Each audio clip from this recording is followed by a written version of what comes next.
நாங்கள் எங்கே வந்திருக்கோன்னு பார்த்தீங்கன்னா ரிலையன்ஸ் ஸ்மார்ட் பஸார். ஒரு காலத்தில் இது லக்ஷ்மி தேட்டராக இருந்தது. இப்போ இதை ஸ்மார்ட் பஸாராக மாற்றிருக்காங்க. சரி போய் பார்க்கலாம் ஒரு நாள் யோசிச்சுட்டு இருந்தோம். இன்றைக்கி தான் டைம் கிடச்சிது. ஏன்னா என் பொண்ணுக்கு என்றைக்கெல்லாம் பொருள் வாங்கணும்னு யோசிப்பாளோ, அவளுக்கு அழகு சாதன பொருட்கள் என்றைக்கெல்லாம் தேவைப்படுதோ அன்றைக்கி கடைக்கு கூப்பிடுவா. அவள் கூப்பிடும்போது நாங்கள் கிளம்பிடுவோம்.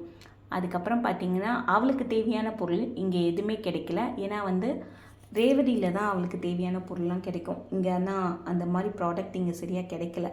அதனால் வீட்டுக்கு தேவையான மளிகை சாமான் ஃபுல்லாக வாங்கியாச்சு. அதுக்கப்புறமா நல்லா சுற்றி பார்த்தோம்.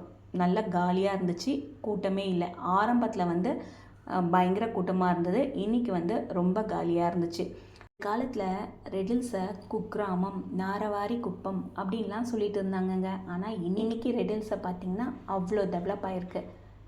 GRT jewellers, Revathi store, Reliance super market, PVR mall, அதுக்கப்புறம் எஸ்எஸ் ஹைதராபாத் பிரியாணி, காஃபி, இப்படி ஆடிக்கிட்டே போகலாம். ரெடில்ஸுடைய டெவலப்மெண்ட்டு இப்போது எங்கேயோ போயிடுச்சுன்னு சொல்லலாங்க.